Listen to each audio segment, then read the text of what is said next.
I've done a whole playlist on racial issues, and I'll probably continue to add to that playlist because we have a history in the United States of racism, of racial conflict, of racial alienation. And throughout our history, and even today, there is a tendency for us to see our group as the in group, our racial in group. So I would tend to see other African Americans as my in group and non-blacks as my out group. And so as I develop my social identity, what is it to be black? And what is it to not be black?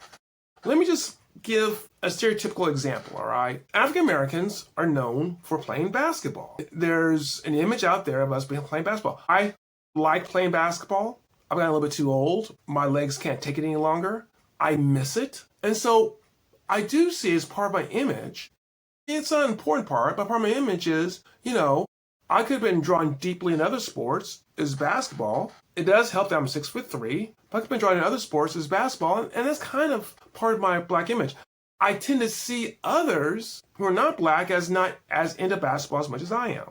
That does not mean that there aren't others, non-blacks, who play basketball very well, better than I ever did.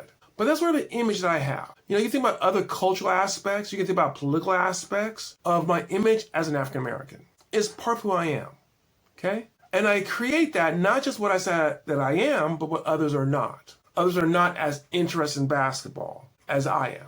Just to sort of illustrate this in a kind of funny way, one of my boys is playing soccer. So he took to a training, and he was the only non-Hispanic there. Everyone else there was Mexican. I left that thinking, because it was very, very good training, and the kids were very good.